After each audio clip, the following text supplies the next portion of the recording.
The Terminator is a chase movie where a young woman is hunted by an android sent from the future, specifically to assassinate her.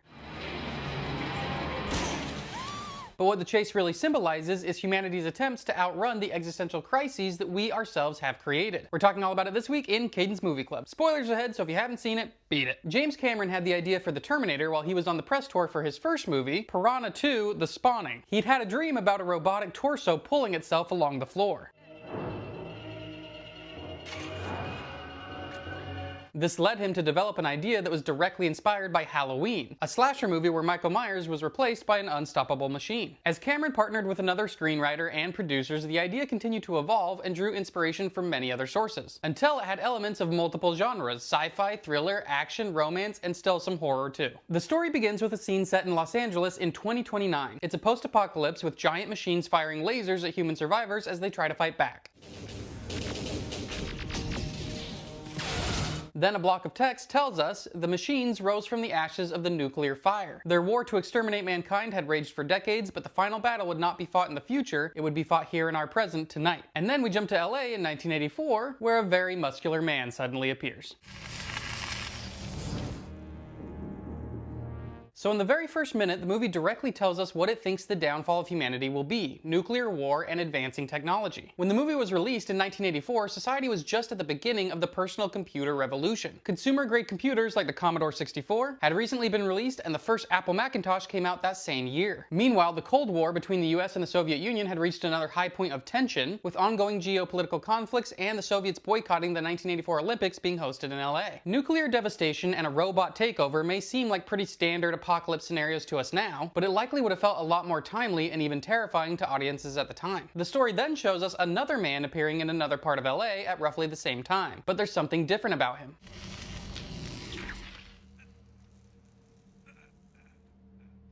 While the first man was sleek, emotionless, and perfect, this one is messy. He's lean, he feels pain, he stumbles, he's scared. But there's an obvious parallel between them as they both carry out the same mission: to find a woman named Sarah Connor. At first, we have no idea why Sarah is important. She seems like a completely average young woman. She works at a diner, has a roommate, gets stood up by her date, nothing special. But even without that knowledge, we start to fear for Sarah as we see what could happen to her. The first man starts hunting down all possible Sarah Connors in the area, and he just happens to find the wrong one. But he doesn't care at all and carries out the assassination with no mercy. Sarah Connor? Yes? By the time two different Sarah Connors have become victims, our Sarah hears about it on the news and calls the police to come and pick her up. She tells them she's being followed, and they tell her to wait in a public area.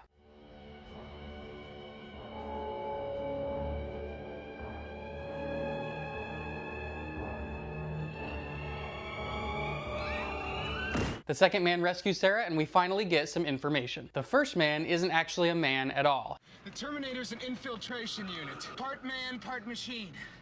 Underneath, it's a hyperalloy combat chassis, but outside, it's living human tissue. Now, there's a bit of irony in casting Arnold Schwarzenegger as someone that's supposed to blend in. As one of the most famous bodybuilders of all time, he's not exactly inconspicuous. James Cameron once said, "It made no sense whatsoever, but the beauty of movies is that they don't have to be logical. They just have to have plausibility. If there's a visceral, cinematic thing happening that the audience likes, they don't care if it goes against what's likely." But to add to the irony, Schwarzenegger wasn't even supposed to be cast in the role. He was initially considered for the role of Kyle Reese, the man that rescues Sarah. Kyle is an actual human raised in a post-apocalyptic world. He's sent back to protect Sarah against the Terminator. The studio forced James Cameron to take a meeting with Schwarzenegger, but Cameron thought he wasn't right for the role and planned to sabotage the meeting by picking a fight with him. Not a physical fight, because that would be a terrible idea, but just to irritate him enough that Schwarzenegger wouldn't be interested. However, Schwarzenegger already wasn't interested in the role of Kyle Reese. He was much more interested in playing the Terminator. And suddenly, it all made sense to Cameron. Imagine how terrifying it would be to be hunted by a man that looks like Arnold. One that can't be bargained with, reasoned with, and has no feeling.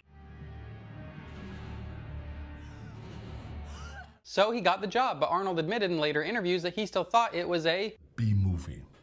As a B-action movie. Until he started seeing some of the edited scenes and realized it might be something more. This is really intense.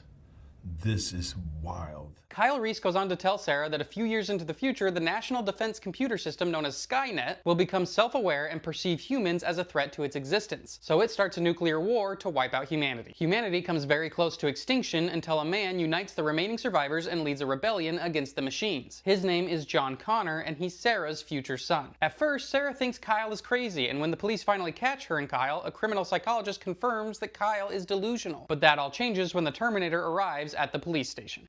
I'm a friend of Sarah Connor. I was told that she's here. Could I see her, please? No, can't see her. She's making a statement. I'll be back.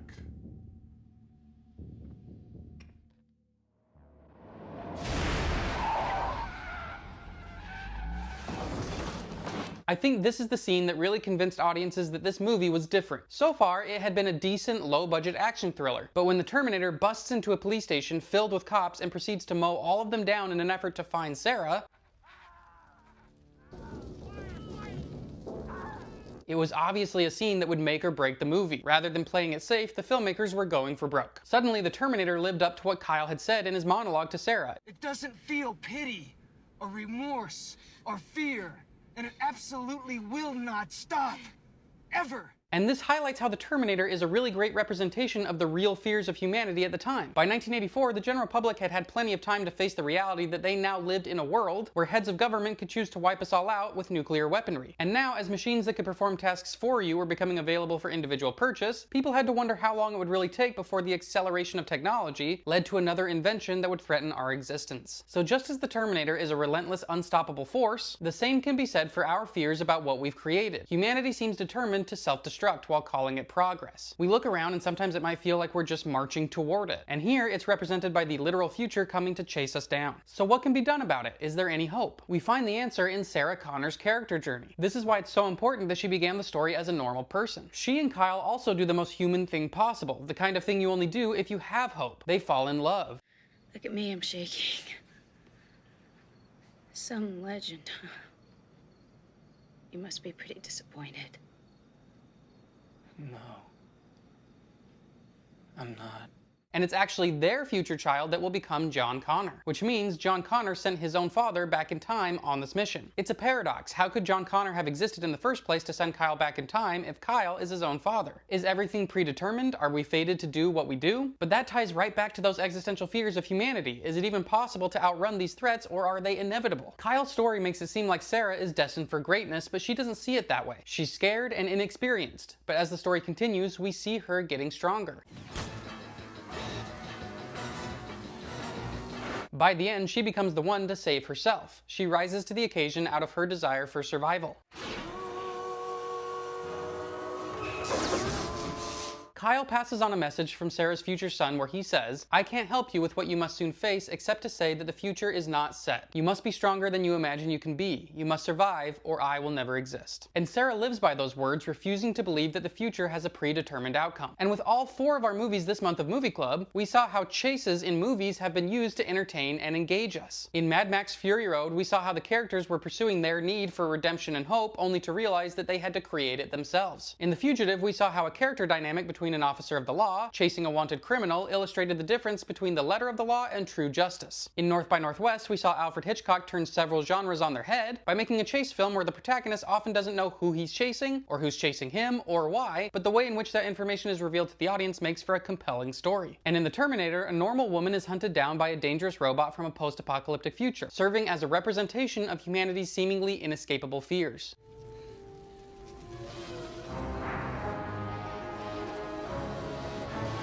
By the end of the story, she faced those fears by choosing to love, to be strong, and to survive in spite of them. And that story only continues to become more interesting in one of the greatest sequels of all time. Truth be told, you kind of watch The Terminator so that you can watch Terminator 2. But for now, that wraps up our July Movie Club. Tomorrow, I'll be announcing the theme and lineup for August, so stay tuned. And if you want to stay in the know about Movie Club, you know where to go.